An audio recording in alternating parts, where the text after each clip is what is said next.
In today's world, many companies claim that they are environmentally friendly. But how true are these claims? Well, making up or misrepresenting about how beneficial a product is to the environment is known as greenwashing. So let us learn about how the word greenwashing came into the story. Jay Westerveld noticed that a hotel told their guests to reuse towels to save environment. But he saw the hotel wasting resources in other ways. This made him think about how some businesses pretend to take care about the environment to look good, even if they are not really helping. He called this greenwashing.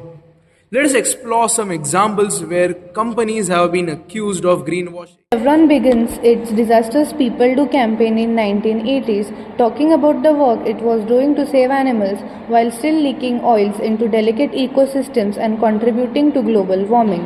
And the fossil fuel giant BP's, which avoided acknowledging that its own emissions were among the highest on Earth. In 2018, Nestle announced it aimed to make all the packaging recyclable or reusable by 2025. However, critics like Greenpeace noticed it lacked specific targets, timelines, and effective recycling initiatives. They accused Nestle of greenwashing or making superficial efforts to address the plastic crisis it contributed. By 2020, Nestle remained among the top plastic polluters globally for the third year in a row. Classic example of greenwashing is when Volkswagen admitted to cheating emissions tests by fitting various vehicles with a defect device, with the software that could detect when it was undergoing emissions test and altering the performance to reduce emissions level. Today, Volkswagen Groups owns dozens of high-performance automakers, including Lamborghini and Audi.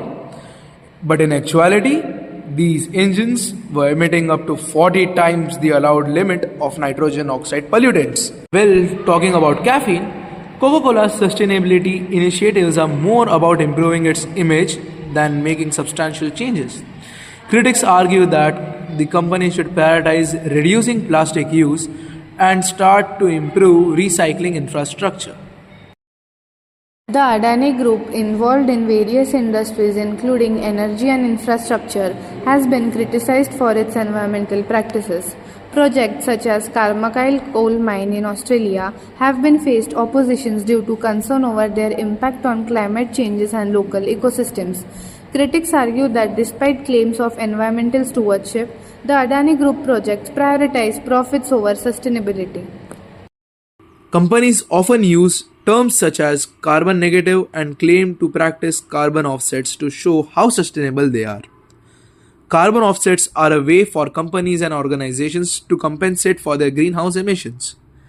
Whenever an industry emits carbon dioxide and other gases through activities like driving cars or using energies from fossil fuels, they can purchase carbon offsets to balance out these emissions.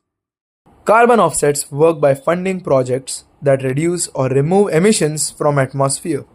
These projects could include planting trees, installing renewable energy sources like solar panels or wind turbines, or capturing and storing methane gas from landfills. Many times these claims can be false and can lead to lack of transparency between consumers and companies. Textile industry is one of the largest contributor to water pollution globally. Aquatic ecosystems are home to a wide range of species. Greenwashing can contribute to biodiversity loss by allowing activities that degrade habitats or disrupts ecosystem, affecting fishes, marine mammals and other aquatic organisms. Various steps were taken by different organizations to promote sustainability over development. The Paris Agreement is a landmark international accord aimed at combating climate changes. It sets out a framework for countries to reduce their greenhouse gas emission and limit global temperature rise to well below 2 degrees Celsius above pre-industrial levels, with efforts to limit the increase to 1.5 degrees Celsius. Short-term planning for sustainability development focuses on immediate actions and goals that can be implemented quickly to achieve measurable environmental, social, and economic benefits, adapting strategies based on current conditions and emerging opportunities or challenges, allowing for rapid adjustments to meet evolving sustainability goals rather than focusing on long-term plan. The Federal Trade Commission regulates advertising and marketing practices in the United States to ensure that they are truthful, accurate, and not deceptive to the consumers.